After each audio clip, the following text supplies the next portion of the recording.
et des Affaires sociales, Monsieur le Secrétaire général du ministère de la Commission des Affaires sociales, Messieurs le Directeur général du ministère de la Commission des Affaires sociales, Monsieur le Directeur de cabinet, Messieurs les directeurs, chers collègues, Madame la Présidente de l'Association Aïn France Avenir, Monsieur le Directeur exécutif de l'Association Aïn France Avenir, Mesdames et Messieurs, chers collègues, c'est vraiment un honneur pour moi de prendre la parole en cet instant. En guise d'introduction pour cette cérémonie de signature de la convention de partenariat entre l'association Aïn France Avenir et le ministère de la Commission des Affaires sociales. Certes, il y avait déjà eu l'année dernière une première signature de convention qui a été déjà signée, mais là maintenant c'est la deuxième. La première signature concernait donc notre suite. Là maintenant, c'est concernant l'ANIR, là où c'est un site du ministère de la Population des Affaires sociales. Donc je ne vais pas m'étendre sur mon introduction, c'est juste de prendre la parole avant d'inviter Madame la Ministre ainsi que Madame la Présidente de bien vouloir procéder d'abord à la signature de la convention et après donc de procéder au discours. Donc sans plus tarder, je voudrais inviter de la signature.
Merci Madame la Ministre, ici Madame la Présidente,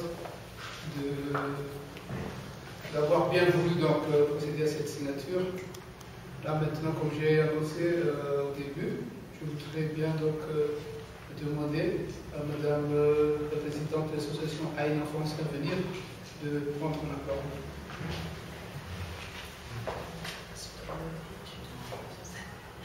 Madame la Ministre, Monsieur le Secrétaire général, Monsieur le Directeur de cabinet, Messieurs les directeurs, tout d'abord, l'association Aïn France Avenir vous remercie grandement de nous apporter la possibilité de travailler à l'Anières.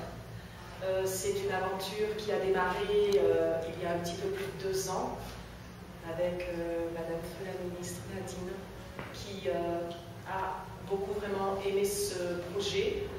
Ce projet a été énormément porté par Monsieur le Directeur de l'Enfance, M. Pilaza, qui nous a soutenus tout au long de ce programme. Nous avons donc pu ouvrir ISOUD en novembre 2011, donc ça fait un petit peu plus de 6 mois. Je tenais à vous dire que c'est un programme qui marche, vous le savez certainement, hein, ça concerne le public des jeunes mamans. La plupart que nous avons sont SDF, anciennes prostituées, porteuses d'eau, lessiveuses, avec des enfants de moins de 2 ans. Donc nous travaillons énormément sur leurs petits, pour essayer en fait qu'ils soient en bonne santé, en leur emmenant une éducation, en amenant de l'alimentation régulière. Et surtout sur ces mamans, donc avec un gros travail de remise à niveau scolaire, un travail sur le planning familial et ensuite une formation professionnelle.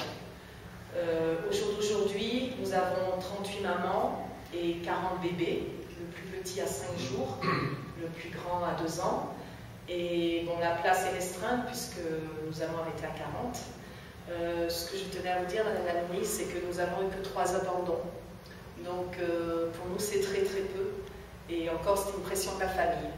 Ces jeunes filles, elles sont contentes d'être là. Elles ont compris que c'était leur chance et elles prennent ça vraiment à cœur.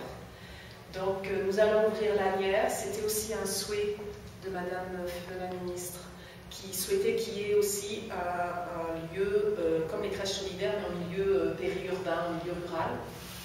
Donc notre assistante sociale, Mademoiselle Dinassou, qui est ici présente, a fait une enquête avant pour voir si vraiment il y avait un besoin.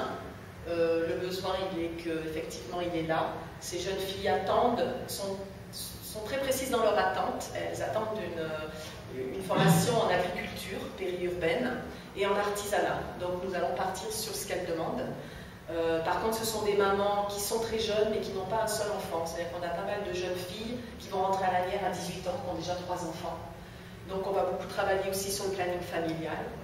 Et je profite aussi de ce petit moment pour vous annoncer que donc, Amandine Martin, ici présente, qui habite depuis plusieurs années à Madagascar, sage-femme, va prendre la responsabilité de ces 2 crèches, voilà, pour me soutenir et soutenir Erwan Deneuve qui est aussi dans l'association depuis longtemps. Donc un grand merci à toute votre équipe. Je suis très heureuse parce qu'on travaille vraiment en vrai partenariat. Et pour moi, qui suis un tout petit peu malgache de par mon mari, je suis heureuse vraiment de pouvoir travailler main dans la main avec votre ministère. Merci beaucoup.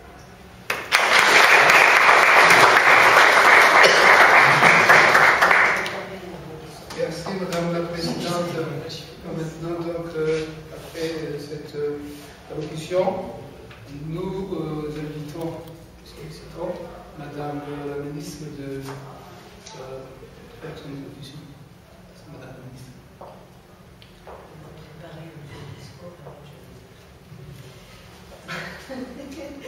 Madame la Présidente de l'association AIN Enfance et Avenir, chers collègues, la signature de la convention de partenariat que nous allons signer aujourd'hui rentre dans la deuxième phase de la convention que nous avions déjà engagée en 2011.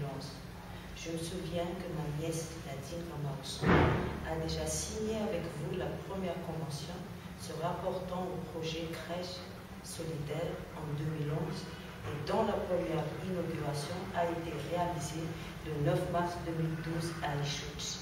Ainsi, je tiens à remercier votre engagement à travers votre association AIN, Enfance et Avenir, pour la solidarité manifeste envers le ministère de la Population au profit des filles mères qui ne cessent de grossir dans les milieux pauvres d'Antananarivo et environ. Vous savez que le ministère de la Population se soucie beaucoup de couches vulnérables de la société. Et ces filles mères, avec leur progéniture, restent une obligation majeure pour nous tous. Et votre engagement de subvenir aux besoins maternels et infantiles à ces couches défavorisées est en symbiose parfaite avec notre ligne politico-sociale. Et je crois que cette deuxième convention consolidera notre partenariat et aura un impact réel pour l'épanouissement de ces femmes mineures et leurs enfants. Soyez assurés, Madame la Présidente, ensemble, nous partageons la même tâche, la tâche noble, chacun selon sa capacité pour le bien de nos citoyens et de nos enfants.